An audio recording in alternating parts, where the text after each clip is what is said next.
This is a budget with many flaws. Those flaws start with a significant portion of money that comes from a diversion of pension funds, which should not be in this budget. And it's going to cause a lot of problems in the future. Roughly $670 million in this budget comes from raiding the teachers' pension fund. I have said many times that taking this money away from the retirement system skirts a state law I sponsored in 2018.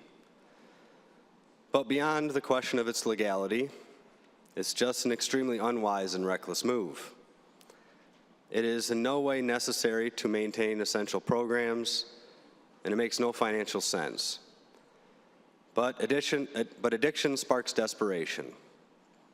And in this case, Democrats so addicted to spending that they will risk weakening the retirement fund's future health to feel the rush of spending more money today.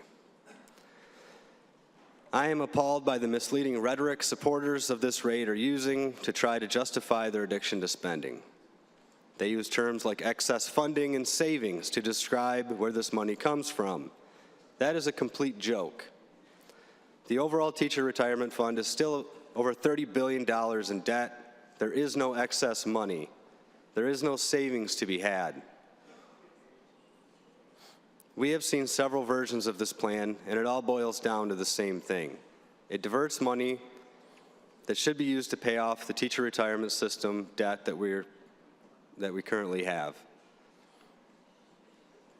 Choosing to reduce debt payments will have negative consequences. Just like delaying a debt payment on your mortgage or your credit card today, it will inevitably lead to higher debt payments in the future. Who's going to get stuck with these higher bills in the future? Taxpayers and our kids. And we cannot forget about the thousands of school employees, those retired already and those who will retire in the future, who are counting on the benefits from the MIPSR system. This raid will weaken the system and potentially put their benefits at risk.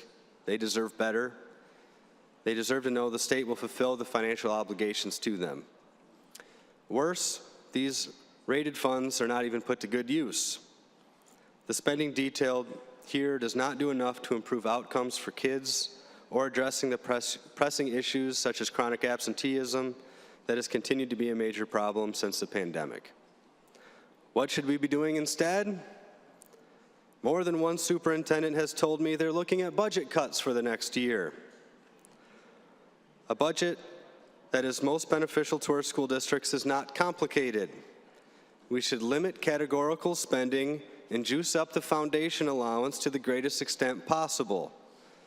We should also not divert MIPSR's funds, which is going to be a long-term fiscal disaster. I urge a no vote.